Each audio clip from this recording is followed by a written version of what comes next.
Ngayong araw, magrereklamo ko sa mga bagay na ayaw ko. Mga katrantaduhan na nangyayari itong May. Yung 3 bagyo na padating na yun sa Pilipinas.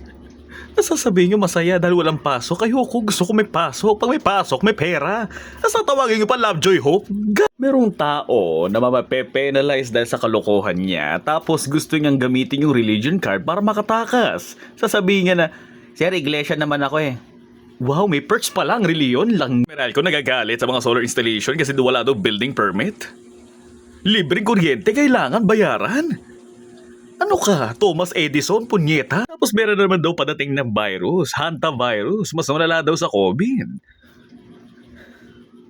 Sawa na ako magtimpla ng dalgona coffee, punyeta. Nakita nakakatakot na video. Sobrang daming minor de edad na may kutsilyo at ice pick lumusob sa loob ng jeep para nakawan ng mga pasahero. Marahal kang lumalaban sa buhay, commuter ka. Tapos nanakawan ka pa ng putok sa kama, punyet. Wala akong problema sa mga tao may orientation o kaya sariling preferences when it comes to dating other people or other. Pero pwede ba nating wag i-normalize na manyakin ang kabataan o kaya younger generation? Gigil na gigil ako sa mga ads na nagpo-promote ng negative behavior. Sabihin natin gambling, isa na yun, common na yun. Pero yung mga ads na, I-search mo ang girlfriend mo sa Deep AI, hindi mo alam na 10 lalaki na siya. utang